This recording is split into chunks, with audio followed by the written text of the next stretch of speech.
Yeah, I mean, it's really scary in the cluster bomb story, because not only that they spread small bullets that kill people, some cluster bombs spread mines, some of them spread these smaller cassettes, you know, like the one that the lady was injured, that cut both her legs and things like this.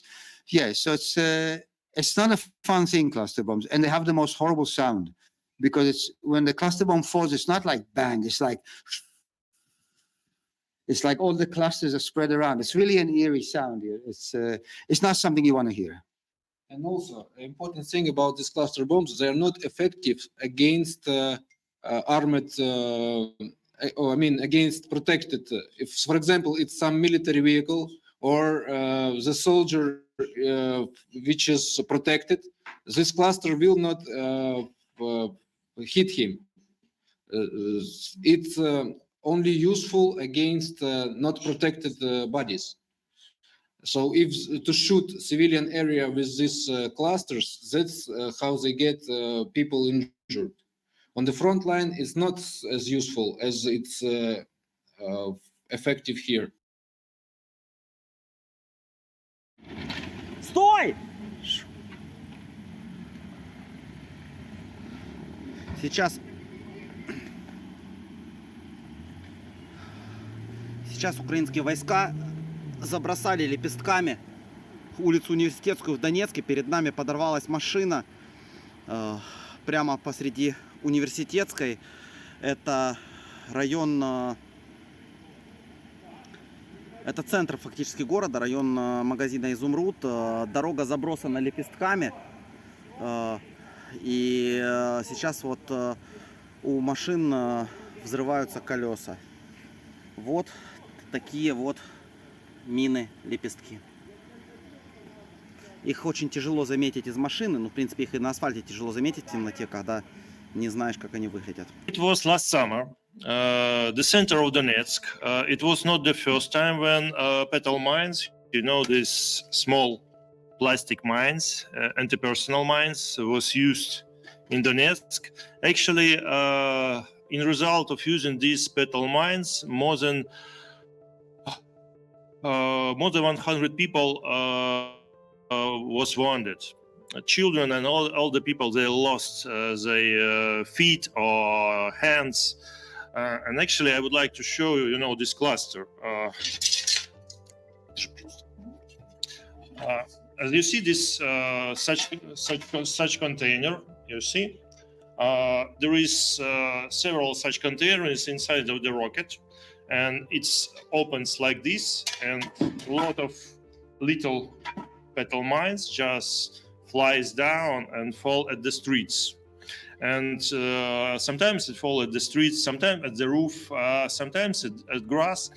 And it stays outside for a long time if diffuse team do not destroy it. And the most dangerous thing is that some pieces, some of these mines left somewhere at the trees or somewhere at roofs, and when there is some rain or some huge winds, even after refuse team did their work, these mines fall down again and appears at the streets and at the grass again. So yesterday, last woman lose her feet in the reason of stepping on one of these mines. Most petal mines, it look like toys for a little child. You know, it look like toys. And I also tell the story before that I saw two boys near the front line, two little boys, childs, maybe 7-6 years old, and they have a competition who will collect the more petal mines. Because I don't know, maybe they thought it is something like toys, something funny. I was scared of them. They just took this with his hands and show it to me like, see what we got. We have a competition, who will collect more. And yes, you see, it's small and Plastic. Yes, just plastic. ASMR. So it's very dangerous for a child. I just want to say that, and mm, most of childs has been wanted by this way. They just think that it's something not dangerous. It's just a piece of toy. Also, I would like to show you other mine. These pieces of German mine, anti-tank mine, but these mines are quite small. It's like this. I don't know, something about 10 centimeters height. Yes, you can see it. It's bottom of this mine, and it's please zoom. Yeah. Yes, it's quite small and it's invisible in grass. And the most dangerous that this mine is working when human being is near it or touching it or something like this. And actually, because of these mines, if you will see Johnny's report, Johnny's last video, there is a story about one woman who lose both of her legs because of this mine. These pieces was get from that place where this woman lost her legs, and also one old man was dead because of this mine, because both of his legs and one hand was cut with this mine, and he just bleed to death. It was also very dangerous, and this mine falling down with cluster shells, German cluster shells.